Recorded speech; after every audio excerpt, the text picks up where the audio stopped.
আমাদের সমাজের অনেক নারীরাই মনে করেন যে হিজাব হলো একটা জাস্ট এমনি বিধান, আল্লাহ প্রদত্ত বিধান, যার ইচ্ছা সে পড়বে আর যার ইচ্ছা সে পড়বে না।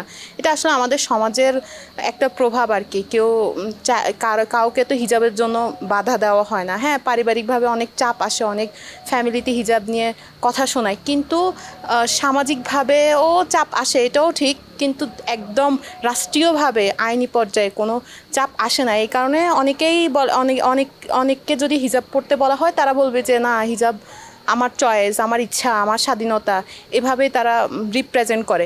কিন্তু বাস্তবিকে আল্লাহর একটা ফরজ বিধানের মধ্যে একটি হলো হিজাব করা। ধর্ম যে আমাদেরকে এভাবে চাপিয়ে দেয়, হিজাবটা যে চাপিয়ে দেয়, এটা আসলে বাংলাদেশের প্রেক্ষাপট দিয়ে দেখালে আপনারা বুঝবেন না। আফগানিস্তানের প্রেক্ষাপট দিয়ে আপনাদেরকে বলি। এই যে কয়েকদিন আগে নিউজে দেখলাম, নিউজটা হলো এরকম: আফগানিস্তানে হিজাব নিয়ে কোনো মেয়ে যদি হিজাব না পরে, তাহলে কিন্তু তাকে আটক করা হয়, তাকে জেলে বন্দি করা হয়। এখন এই যে জেলে বন্দি করা হয়, গণহারে আটক করা হয়, এটার বিরুদ্ধে আফগানি নারীরা মিছিল করছিল, এটার বিরুদ্ধে তারা প্রতিবাদ জানায়। এই প্রতিবাদে পুলিশ তাদেরকে আক্রমণ করে, অতর্কিত আক্রমণ করে। অনেক নারী ওখানে আহত হয়, দুজন নিহত হয়। এই হলো অবস্থা। প্রকৃতপক্ষে এই হিজাবটা কোনো একটা শরিয়া ভিত্তিক যদি রাষ্ট্রের দিকে তাকিয়ে দেখেন, ওই রাষ্ট্র অনুসারে যদি দেখেন, তাহলে হিজাবটা হলো আপনার একটা চাপিয়ে দেওয়া বিধান। আর এই চাপিয়ে দেওয়া বিধানের কারণে আজকে আফগানিস্তানে নারীরা ভুগছে। তারা প্রতিবাদ করতে পারছে না। তারা যদি প্রতিবাদ করে, তাদেরকে মারা হচ্ছে, তাদের বিরুদ্ধে পুলিশ অ্যাকশান নিচ্ছে। এই হলো অবস্থা। আফগানিস্তানে বর্তমান দিকে যদি আপনারা তাকান, আফগানিস্তানে নারীদের পড়াশোনা বন্ধ, নারীদেরকে পড়াশোনা করতে দেওয়া হয় না। একটা প্রতিবেদন আমি দেখলাম, সর্বোচ্চ নারীরা ষষ্ঠ, মানে রাষ্ট্রীয়ভাবে ষষ্ঠ শ্রেণী পর্যন্ত পড়তে পারে, এর বেশি পড়তে পারে না। আফগানিস্তানে এখন এরকম অবস্থা। নারীদেরকে পড়তে দেওয়া হয় না, তাদেরকে ঘরের বাইরে যেতে দেওয়া হয় না। তাদের কথা, তাদের শুধু এই যে সাউন্ড, এই সাউন্ড যদি আরেকজন পুরুষ শুনে, কিংবা আরেকজন নারীও যদি শুনে, মানে উচ্চস্বরে যদি কোনো নারী কথা বলে, তাকে পর্যন্ত ধরা হয়, তাকে পর্যন্ত পেটানো হয়। এরপরে আফগানিস্তানে গান শোনা হারাম, যত রকমের বিনোদন, সিনেমা, সব কিছু হারাম। তারা সব কিছু হারাম করে দিয়েছে। সেটা হলো আফগানিস্তানে যে নারী লেখকরা আছে, নারী লেখকদের লেখা তার প্রকাশ করতে পারবে না। কারণ নারী লেখাতে কি এমন সমস্যা ভাই? নারী লেখা নিষিদ্ধ করার কি আছে? বিশ্ববিদ্যালয় পাঠ্যক্রম থেকে নারীদের লেখাগুলো বহিষ্কার করা হয়েছে। এমনকি আরও একটা বিষয় কি জানেন? যৌন হয়রানি, এইটার বিরুদ্ধেও পাঠদান থেকে বিরত রাখা হয়েছে। আমি ব্যাপারটা বুঝলাম না। যৌন হয়রানি, এই ব্যাপারটা পাঠ থেকে বের করে ফেলার কারণটা কি? মনে করেন ধর্ষণ, বলাৎকার, এগুলো তো হয়, এগুলো তো একটা অপরাধ, এগুলো অপরাধ হিসেবেই চিহ্নিত। এখন এই অপরাধগুলো যদি পাঠ্যক্রমে অন্তর্ভুক্ত থাকে, তাহলে না তারা সতর্ক হতে পারবে, তারা আইনি পদক্ষেপ নিতে পারবে, সচেতন হবে। কিন্তু এগুলো পাঠ্যক্রম থেকে বের করার মানে কি? এগুলো পড়লে কি এমন সমস্যা ভাই? বাংলাদেশেও দেখি, অনেক শিক্ষা প্রতিষ্ঠানে দেখি যে যৌন হয়রানি কিংবা ধর্ষণ নিয়ে টিচাররা আলোচনা করতে চায় না, তারা কথা বলতে চায় না, তারা লজ্জা পায়। কারণ কি আমি বুঝি না, কি ধর্ষণের কথা বললেই কি ধর্ষণ কি বাড়বে নাকি? বরং মানুষ এতে সচেতন হবে, মানুষের মধ্যে সচেতনতা বাড়বে। এখানে লুকোচাপার কি আছে আমি বুঝলাম না। ধর্ষণ তো একটা অপরাধ হিসেবে আপনারা বলবেন, মানুষ সমাজকে সচেতন করবেন, এই হিসেবে বলবেন। কিন্তু আপনারা কি করছেন? আপনারা ধর্ষণ পড়াবেনই না, সেটা নিয়ে আলোচনাই করবেন না, এমন একটা ভাব দেখান, মনে হয় যেন এটা নিয়ে কথা বলা মহা একটা পাপ। এটা কেন করেন আমি বুঝি না ভাই। এই কি সেম কারণেই কি আফগানিস্তানে তাদের পাঠ্যক্রম থেকে যৌন হয়রানি এই বিষয়টা বাদ দেওয়া হয়েছে? তা আমি আসলে বুঝতেছি না। আপনারা যদি বুঝে থাকেন তাহলে বলতে পারেন। হয়তো এমনটাই আফগানিস্তানেও ঘটছে। ওই যে মুসলিম তো, তাদের সাইকোলজি একইভাবে কাজ করতে পারে, একই রকমই হতে পারে। আপনারা একটা বিষয় আপনারা একটু লক্ষ্য করেন। এই তালেবান ক্ষমতা আসে কখন? এই তালেবান 2021 সালে আফগানিস্তানে ক্ষমতায় আসে। 2021 সালের পর থেকে দেখুন, আর 2021 সালের আগে দেখুন, অর্থাৎ 2001 সাল থেকে 2021 সাল পর্যন্ত তালেবান ক্ষমতায় ছিল না। তখন আমেরিকার হাতে ছিল ক্ষমতা। তখনকার পরিস্থিতি দেখুন আর এখনকার পরিস্থিতি দেখুন। আমি যদি 2001 থেকে 2021 সাল পর্যন্ত একটা বিশ্লেষণ করি, তখনও প্রাথমিক বিদ্যালয়ে ভর্তি হওয়া নারী শিক্ষার্থীর সংখ্যা ছিল 80%, কিন্তু বর্তমানে সেটি আর নেই। বর্তমানে এই সংখ্যাটা কমতেই আছে।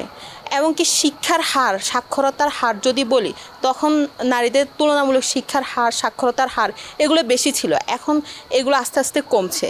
কারণ একটাই, ওই যে ইসলামে নারীদের পড়াশোনা করা, নারীরা পড়াশোনা করবে, স্বাবলম্বী হবে, মানে তার এগুলো তারা চায় না। কেন চায় না তা আমি বুঝতে পারি না। তারা ভাবে নারীদের কাজ, তারা ঘরে থাকবে, ঘর সামলাবে, বাচ্চা সামলাবে, এটাই হলো তাদের দায়িত্ব। আজকে আফগানিস্তানের অর্থনৈতিক অবস্থাটা একবার লক্ষ্য করুন। আফগানিস্তানে বাবারা তার সন্তানদের বিক্রি করে দিচ্ছে, কারণ তাদের কাছে অর্থ নেই। অর্থের অভাবে তারা তাদের নিজের সন্তানকে বিক্রি করে দিচ্ছে। এই হচ্ছে তাদের অবস্থা। এখন আমি এগুলো কেন বলছি, আফগানিস্তান নিয়ে কেন আমার এত মাথা ব্যথা, কারণ হলো এই যে মামুনুল হক সাহেবের মতো মানুষেরা, তারা কিন্তু আফগানিস্তান নিয়ে খুবই লাফালাফি করেন। তারা আফগানিস্তানকে মডেল হিসেবে মানেন। এই মডেল হিসেবে মানাটাই তো আমাদের শঙ্কার বিষয়। পৃথিবীতে একটি মাত্র ভূখণ্ড, যেই ভূখণ্ডে আল্লাহর কোরআনের বিধান 100 ভাগের মধ্যে 100 ভাগ বাস্তবায়িত হয়েছে, এবং এই একবিংশ শতাব্দীর এই সময়ে পরিপূর্ণ কোরআন এবং হাদিস, ইসলামী শরিয়া অনুযায়ী একটি রাষ্ট্র এবং সমাজ ব্যবস্থা পরিচালিত হয়, তার একমাত্র দৃষ্টান্ত ইমারতে ইসলামী আফগানিস্তান। যখন তারা আফগানিস্তানকে মডেল হিসেবে বানায়, তখন আমাদেরকে দেখতে হয় আসলে আফগানিস্তানে কি হচ্ছে, আফগানিস্তান আসলে কোন দিকে যাচ্ছে। আফগানিস্তান যদি ভালোর দিকে যেত তাহলে একটা কথা ছিল, কিন্তু আফগানিস্তানের অবস্থা তো দিনের দিন অবনতির দিকে যাচ্ছে। এই কারণে তো আমরা এটা নিয়ে কথা বলছি। আর ওইখানে নারীদের কি অবস্থা, তাহলে আমাদের এই যে মামুনুল হকরাও কি, তারা যদি একবার ক্ষমতায় বসে, তারাও কি আমাদের নারীদের সেম অবস্থা করবেন? তারাও কি আমাদের নারীদেরকে এভাবে বন্দি করবেন? নাকি এখন হয়তো মিষ্টি মিষ্টি কথা বলছেন যে না, আমরা বন্দি করব না, আমরা তাদের অধিকার চাই, আমরা এই চাই, হ্যান চাই, ত্যান চাই, এগুলো বলছেন। কিন্তু একটা সময় পর আমার কি মনে হয় জানেন, এরা ঠিক এই তালেবানদের মতো এই শাসনই কায়েম করবেন। তারা তো সেই শরিয়া আইনের বাস্তবায়ন করবেনই। এই শরিয়া আইনে তো আসলে নারীদের পড়াশোনা করা, নারীদের এই বিষয়গুলোর কথা তো নেই। এই কারণে তো তারা এই শরিয়া আইনের পক্ষে এত এত এত কথা বলে। আমি আসলে শঙ্কিত, আমি আমার দেশটাকে নিয়ে শঙ্কিত। দিনের দিন যেভাবে ধর্মান্ধতা বাড়ছে, দিনের দিন যেভাবে নারীদের প্রতি দৃষ্টিভঙ্গি পাল্টাচ্ছে, আমি এইগুলো দেখে আসলেই শঙ্কিত। সামান্তারা ড্রাম বাজাতে পারে না। আজকে একটা মেয়েকে দেখলাম, একটা হুজুরের মেয়ে, ছোট্ট একটা বাচ্চা মেয়ে, ছোট্ট বয়স, তার কত হবে, 5 কিংবা 6 এরকম হবে। বাচ্চা মেয়েটা দেখলাম কি সুন্দর করে হারমোনিয়াম বাজায়, তাকে নিয়ে পর্যন্ত ট্রল করছে। ভাই কেন ট্রল করছেন বলুন তো?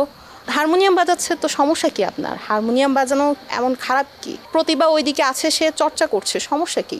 কিন্তু সমস্যাটা ওই যে ধর্ম এসে বলছে তিনি হুজুরের মেয়ে, হুজুরের মেয়ে হয়ে কেন হারমোনিয়াম বাজাবেন, হারমোনিয়াম বাজানো তো নিষিদ্ধ, এইগুলা বলছেন। ভাই হুজুরের মেয়ে হয়েছে তো কি হয়েছে, তাকেও শিখতে দিন, তাও সেও শিখুক, সেও বড় হোক, সংস্কৃতি চর্চা করুক, সংস্কৃতি মনা হোক, তারও একটা সুন্দর ভবিষ্যৎ হোক। আপনারা তাকে নিয়ে কী করছেন? কেউ কেউ বলছে এই বয়সে এগুলো শিখছে, ভবিষ্যতে কি হবে, তার তো উচিত পর্দার ভেতরে থাকা, তার তো উচিত ইসলামী আইনের ভেতরে থাকা। এভাবে করে তাকে ট্রল করা হচ্ছে, বাচ্চা একটা মেয়েকে নিয়ে এভাবে করে ট্রল করছে। আমি আসলে বুঝে পাই না এদের মাথায় কি ধরে আর কি বুঝে এরা। বাচ্চা একটা মেয়ের পর্দা করার কি আছে এমন? তাকে নিয়ে আপনারা কেন বলছেন ভাই? তাকে উৎসাহ দিন না, সে বাজাচ্ছে বাজাক, তাকে তার মতো চলতে দিন না। তার এই স্বাধীনতা হরণ করার আপনি কে? হ্যাঁ ভাই, আপনি কে? তার স্বাধীনতা হরণ আপনি কেন করবেন? কেন করছেন এসব? বন্ধ করুন এসব, অনেক হয়েছে, বন্ধ করুন এবার।